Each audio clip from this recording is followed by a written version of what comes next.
New Year's Eve 2019, when health officials in China admitted they had a problem. Health authorities have activated their most serious response level after an outbreak of a new type of viral pneumonia in central China. A rapidly growing number of people were developing a dry cough and fever before getting pneumonia. And for some, it turned fatal. Doctors have named the disease COVID-19, or coronavirus disease 2019, indicating that a type of virus is causing the illness. When they tried to trace its origin, they found a likely source: this food market in Wuhan.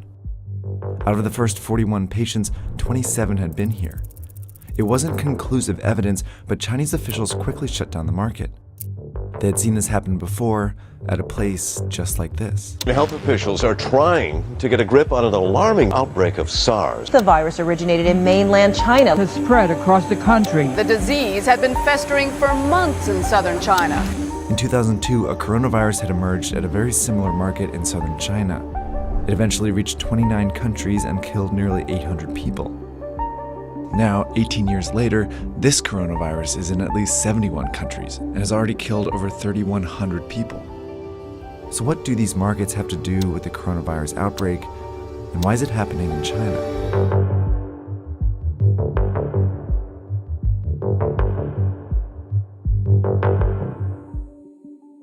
A lot of the viruses that make us sick actually originate in animals. Some of the viruses that cause the flu come from birds and pigs. HIV/AIDS comes from chimpanzees. The deadly Ebola virus likely originates in bats.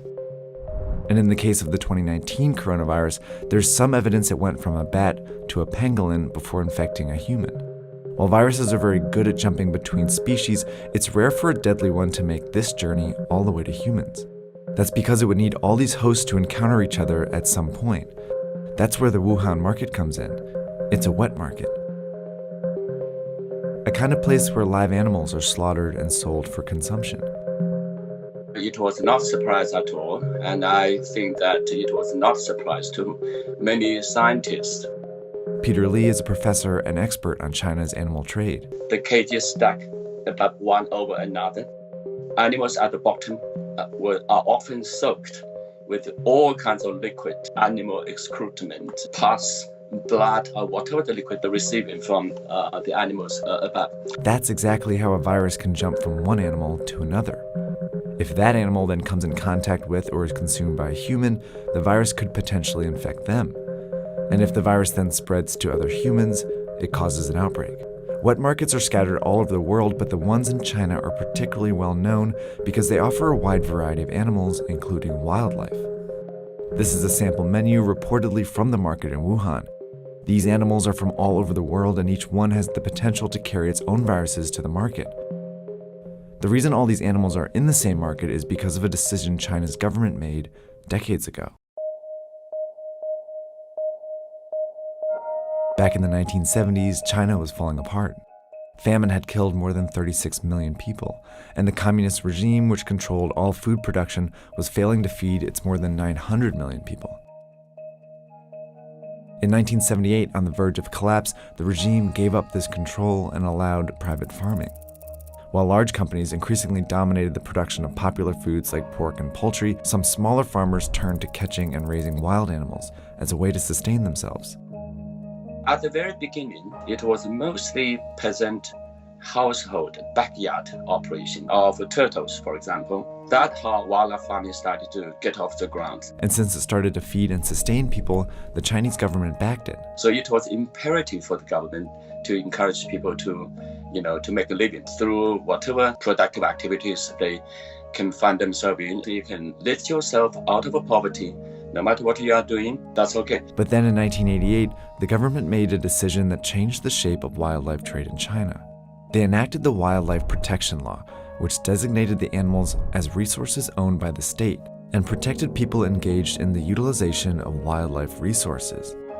That's one of the most devastating problems of the law, because if you designate the wildlife as a natural resource, that means it is something you can use for human benefits. The law also encouraged the domestication and breeding of wildlife. And with that, an industry was born. small local farms turned into industrial-sized operations. For example, this bear farm started with just 3 and eventually grew to more than 1,000 bears. Bigger populations meant greater chances that a sick animal could spread disease. Farmers were also raising a wide variety of animals, which meant more viruses on the farms. Nonetheless, these animals were funneled into the wet markets for profit. While this legal wildlife farming industry started booming, it simultaneously provided cover for an illegal wildlife industry.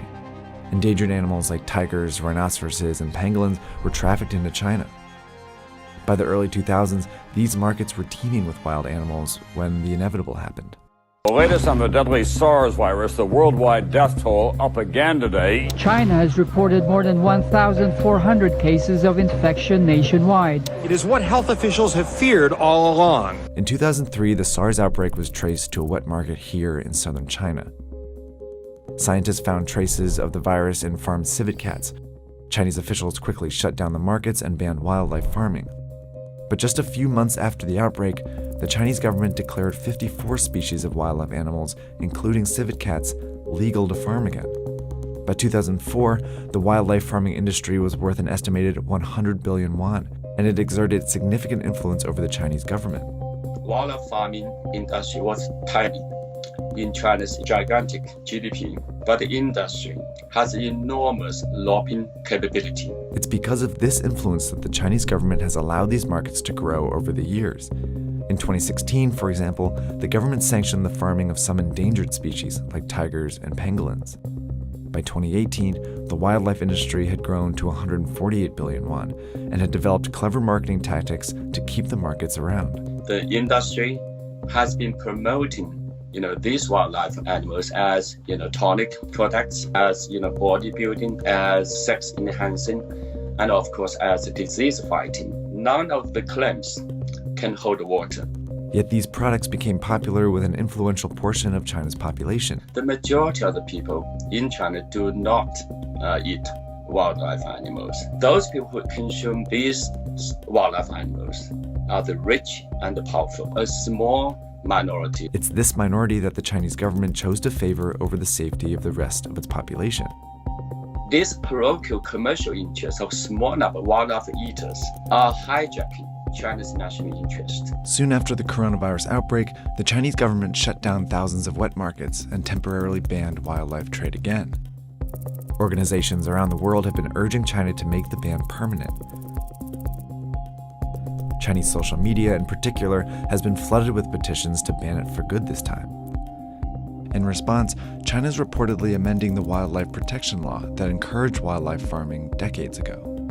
But unless these actions lead to a permanent ban on wildlife farming, outbreaks like this one are bound to happen again.